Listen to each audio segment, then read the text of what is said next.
Irmã, Provérbios 1, 32. Todo mundo achou? Amém. Os nécios, quem são os nécios? Os loucos, os teimosos, ou como no dicionário diz, os ignorantes, os nécios, são mortos por seu desvio, e aos loucos a sua impressão de bem-estar os leva à perdição. Vamos ler de novo. Os nécios são mortos por seu desvio, e aos loucos a sua impressão de bem-estar os leva à perdição. O desvio do quê? O desvio da obediência à palavra de Deus. O desvio da pessoa que está no caminho da presença de Deus e ela sai desse caminho.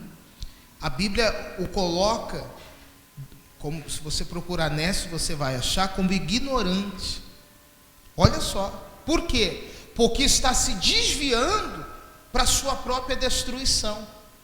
O ser humano, o homem, ele tem muito disso, dele dizer, mas sabe o que foi? Foi por causa de fulano. É muito comum as pessoas dizerem assim, eu caí no mundo das drogas, porque fulano que eu amava morreu. Eu caí no mundo do vício, porque eu perdi meu emprego. Eu caí no mundo do vício, porque os meus pais não me davam atenção. Quer dizer, todo ser humano, ele tem uma desculpa, ou ele acha que tem uma desculpa, para justificar a sua ignorância diante de Deus, a sua brutalidade, vamos assim dizer, diante da palavra de Deus. Por isso acaba se desviando, não da igreja, não da religião, mas acaba se desviando da presença do único que pode salvá-lo. E aos loucos, a sua impressão de bem-estar os leva à perdição. A sensação de bem-estar leva a pessoa à queda, à perdição. Como assim? Todo dia nós temos lutas.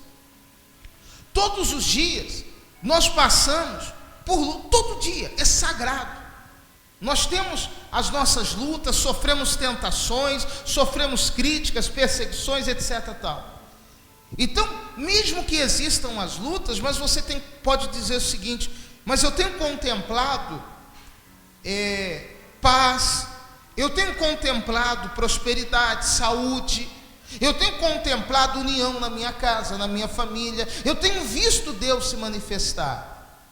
Mas então vem uma sensação de bem-estar, uma sensação como se, mesmo eu tendo lutas, e do outro lado vendo as coisas andando, fluindo, eu dissesse o seguinte, eu sei o que eu estou fazendo, eu sei o que eu estou pensando, eu sei, eu me conheço, então eu posso me manter nessa situação.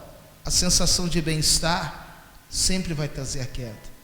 Grandes homens e mulheres de Deus, e quando eu digo grandes, eu estou me referindo a pessoas que quando abriam a boca para pregavam uma mensagem que você ficava de boca aberta, você ficava espantado. O tempo passou, o tempo é um grande inimigo nosso. O tempo passou e a sensação de bem-estar começou a levá-lo a se acomodar e a pensar que nem tudo é pecado, que nem tudo é maléfico, que nem tudo é tão errado como parece. Como muitos dizem, eu alcancei uma maturidade espiritual, então eu posso andar por sobre as águas, eu posso fazer isso, eu posso fazer aquilo, porque sabe como que é?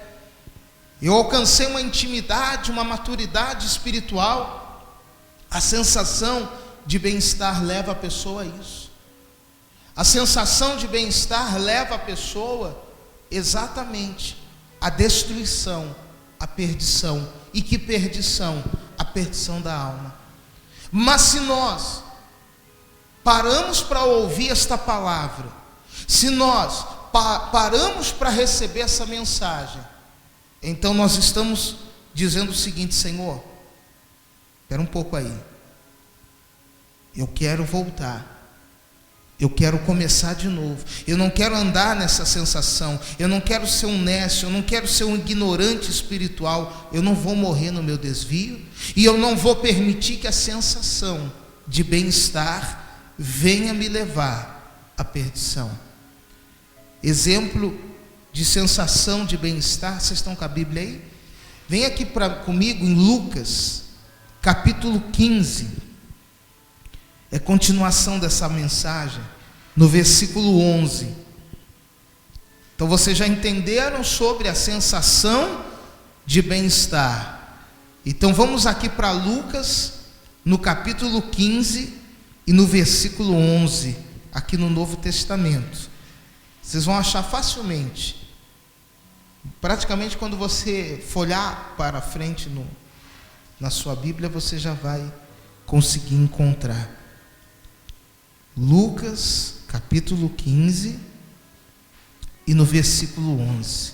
Vamos entender o que a sensação de bem-estar traz para a alma, para o corpo, ou a ignorância espiritual traz para aqueles que se afastam, ou para aqueles que dizem: eu não preciso depender de Deus, eu não preciso.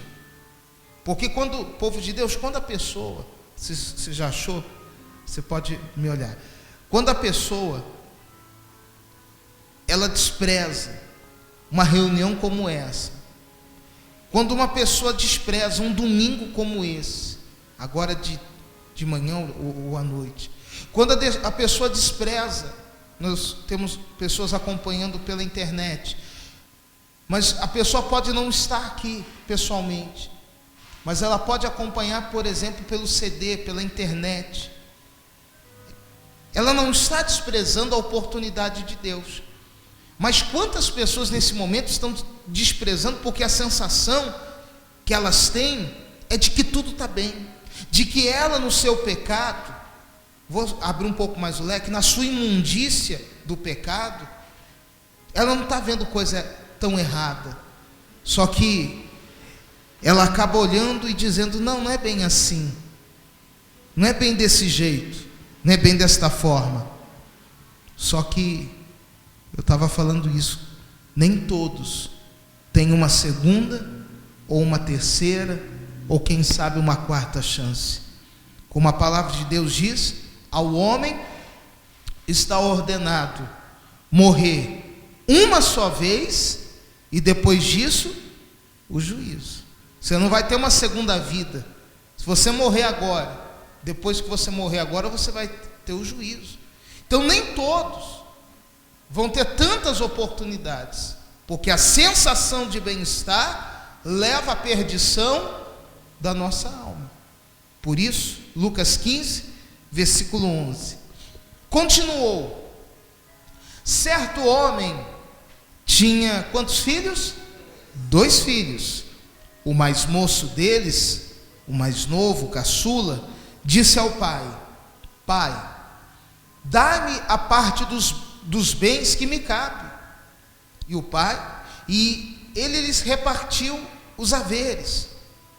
Passados não muitos dias, o filho mais moço, ajuntando tudo que era seu, partiu para uma terra distante, e lá dissipou todos os seus bens, vivendo dissolutamente.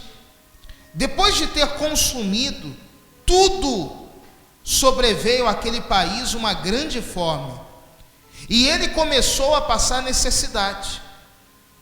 Então ele foi e se ajuntou a um dos cidadãos daquela terra, e este o mandou para os seus campos a guardar porcos. Ali desejava ele fartar-se das alfarrobas, das bolotas que os porcos comiam, da lavagem dos porcos, mas ninguém lhe dava nada. Então, caindo em si, disse: quantos trabalhadores do meu pai têm pão com fartura, e eu aqui morro de fome. Levantar-me-ei, e irei ter com meu pai, e lhe direi: Pai, pequei contra o céu e diante de ti. Já não sou digno de ser chamado teu filho. Trata-me como um dos teus trabalhadores. E levantando-se, foi para seu pai. Vinha ele, ainda longe, quando seu pai o avistou, e compadecido dele, correndo, o abraçou e o beijou. Para um pouquinho no 20.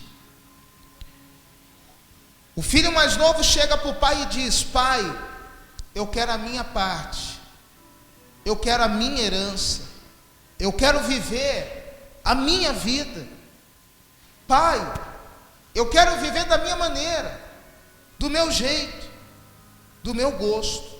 Eu quero comer a comida que eu quero. Eu quero vestir a roupa que eu escolher. Eu quero entrar no lugar que eu decidi. Eu quero viver a minha vida. Pai, me dá a parte da minha herança. E com certeza o pai, com seus olhos cheios de lágrimas, seu coração doendo, deu um conselho para o filho: Filho, eu sou homem experiente, vivido.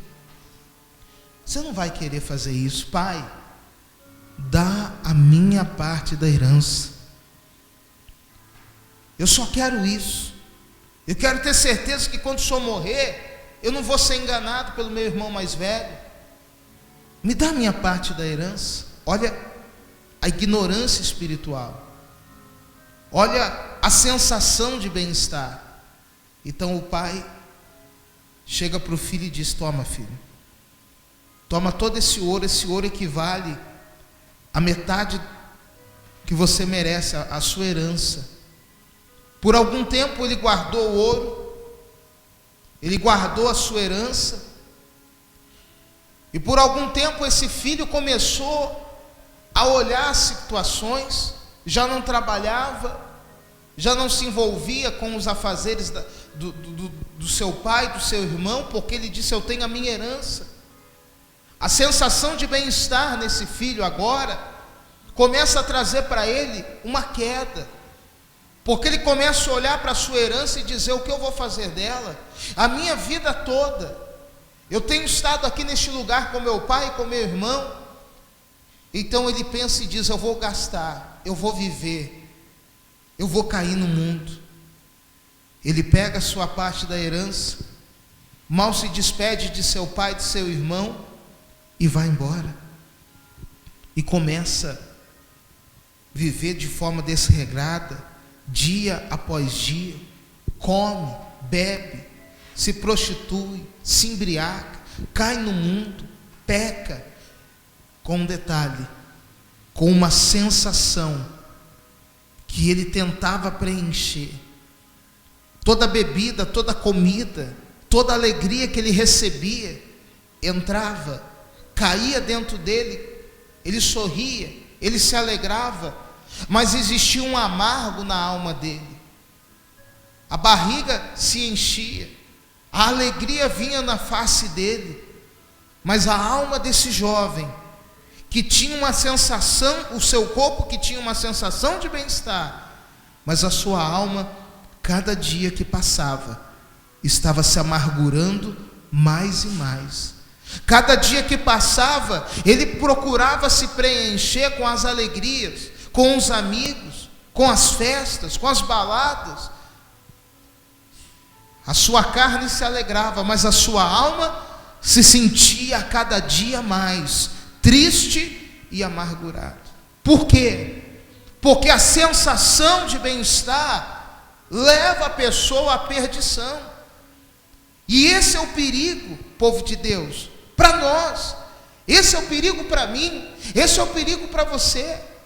A sensação de que está tudo bem, a sensação do bem-estar, porque muitas vezes a gente só ora quando tem luta, a gente só dobra o joelho quando a gente está sendo perseguido, a gente só ora quando a coisa está feia, a rebordosa vem, aí você vai lá, dobra teu joelho, Não importa se o chão está sujo, limpo, você põe o rosto no chão e ora: Senhor, ouve a minha oração. Senhor, atende o meu clamor. Senhor, eu preciso de socorro. Mas você não está orando porque você está ali por amor, por adoração, mas porque há uma necessidade, e a sensação que você tem é de morte. A mesma sensação que esse jovem, a cada moeda de ouro que ele gastava, ele sentia a sensação da morte na sua alma. Ele sentia a sensação da morte, mas ele tentava: não, eu não posso voltar a meu pai, eu não posso me voltar a ele, porque se eu voltar eu vou ter que dar o braço a torcer e dizer que eu estava errado. Então essa sensação começa a virar uma batalha dentro dele, e ele começa a buscar em todos os lugares. Ele começa a passar noites e noites acordado, e começa a consumir tudo o que o pai lhe tinha dado. Eu quero trazer um pouco mais para o lado espiritual. A pessoa, ela vai buscando na igreja, e ela vai se enchendo da presença de Deus. Amém, gente? De repente, ela faz o que o jovem fez, e ela começa a querer viver a vida dela, do jeito dela. Então a primeira coisa que ela começa a fazer é se afastar. E ela se afasta, ela sai, não vem mais às reuniões, não busca. Dali uns 2 meses ela aparece noutra reunião, até o ponto que ela não busca mais, ela já não abre mais a Bíblia, ela já não ouve mais a palavra. Antes, os louvores que ela ouvia, agora ela trocou os louvores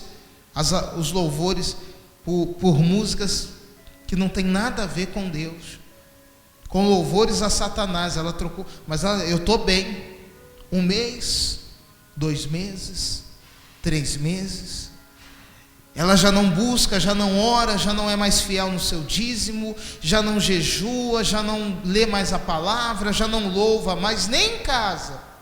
Mas ela diz: eu estou bem.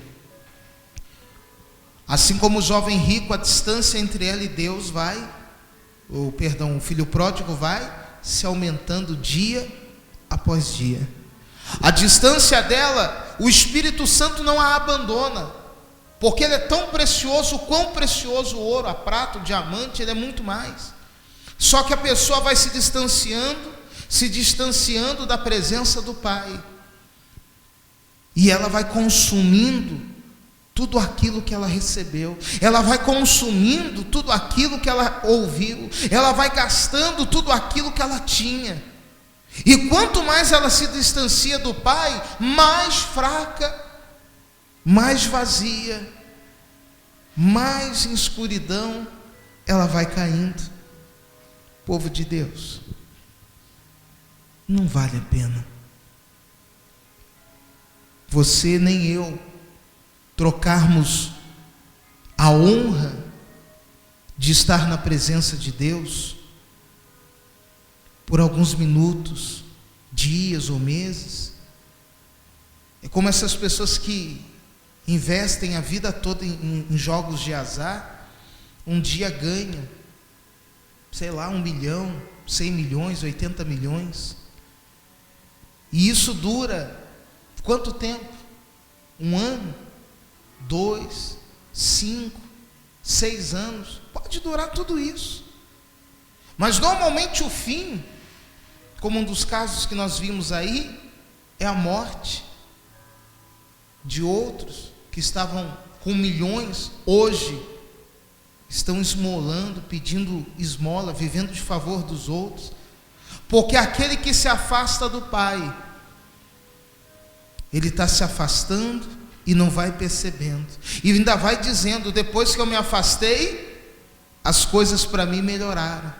Depois que eu me afastei, não me faltou amigos. Depois que eu me afastei, não me faltou alegria. Depois que eu me afastei, eu não estou enfrentando lutas, porém está gastando todo o ouro que você recebeu. Lê comigo aqui no versículo 14.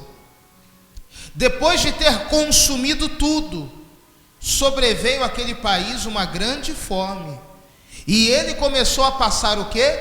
Necessidade. O mesmo que agora tinha uma herança milionária está vazio, está no lugar falido, não tem mais nem um centavo. A presença de Deus na vida da pessoa já não existe, e ela começa a sentir necessidade. Ela olha para um lado, ela olha para o outro, ela olha para o outro, e encontra um cidadão. Ela diz: bom, se eu voltar, poxa, o que vão pensar de mim? Se eu me arrepender, o que vão falar de mim? Eu vou me agregar a esse cidadão. E esse cidadão normalmente é aquele cidadão que, misericórdia, valoriza mais um porco do que um ser humano. Mas a pessoa está cega. A sensação de bem-estar levou a alma dela à perdição. Se agregou a um dos cidadãos daquela terra, e este mandou para os seus campos para fazer o quê? Guardar porcos.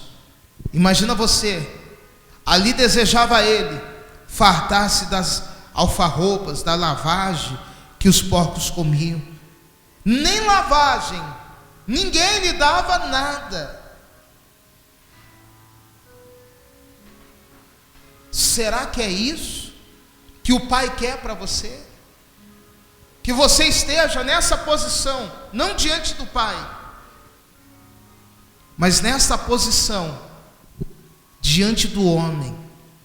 Essa foi a posição que o filho pródigo esteve, não diante de Deus, não diante do Pai. Ele esteve diante dos homens, se inclinando para pegar um punhado de lavagem, resto de comida, comida bichada, comida podre, e queria se alimentar disso. Lá atrás ele tinha o bom e o melhor, mas ele, com a sensação de bem-estar, ele caiu no mundo. 1 ano, 2 anos, 5 anos, não sei quanto tempo. Quanto tempo o Espírito Santo tem falado? Quanto tempo o Espírito Santo tem te alertado? Será que nós vamos ter que chegar ao ponto de comer lavagem? Será que nós vamos ter que chegar ao ponto de quase morrer de fome? De ter que se dobrar diante do homem, se inclinar diante do homem e dizer que pelo menos você me dê um punhado de lavagem? Deus jamais vai dar algo podre para você. Deus jamais vai dar algo que venha te humilhar. Mas o homem, ele vai ter prazer de dizer: nem da lavagem você vai, nem do resto você vai comer. Morra de fome. Se alegre por te estar dando um teto. É isso que ele ouviu. Porém, hoje o Espírito Santo diz assim, versículo 17: cai em si hoje. Então, caindo em si, disse: quantos trabalhadores de meu pai, empregados, têm pão com fartura, e eu aqui morro de fome. O que nós precisamos fazer hoje? 18: levantar-me-ei e irei ter com o meu pai. Vamos ter com Deus hoje. E lhe direi: Pai, pequei contra o céu e diante de ti. Já não sou digno de ser chamado teu filho. Trata-me como um de teus trabalhadores. A sensação de bem-estar trouxe a queda, mas a humildade precede a honra. Amém, gente? Se você hoje for humilde, não para mim, mas diante da presença de Deus, e confessar o seu pecado, e dizer: Pai, eu pequei contra o céu, eu pequei contra ti. O Senhor não precisa me chamar de filho, me chama pelo menos de servo, me recebe pelo menos como uma visita, me recebe como o menor dos seus. Pai, não sou digno de ser chamado teu filho. Me trata como um trabalhador. E levantando-se, porque ele estava de joelhos diante do homem, mas agora ele se levantou para correr aos braços de seu pai. E levantando-se foi para seu pai, dias e dias de caminhada. E quando ele chega, vinha ele ainda longe, quando seu pai o avistou. E compadecido, olha o que o pai fez. O pai correndo, o abraçou, o beijou. E o filho disse: Pai, pequei contra o céu e diante de ti, já não sou digno de ser chamado teu filho. O pai, porém, disse a seus servos: Trazei-me depressa a melhor roupa, vestiu, ponde-lhe um anel no dedo e sandália nos pés. O filho estava com as roupas rasgadas, ferido, descalço, sem herança, humilhado, morrendo de fome.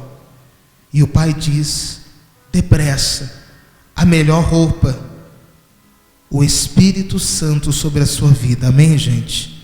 O anel no dedo, a marca da promessa, a sandália nos pés, para que a partir de hoje jamais nós venhamos se desviar ou tropeçar em alguma armadilha e cair.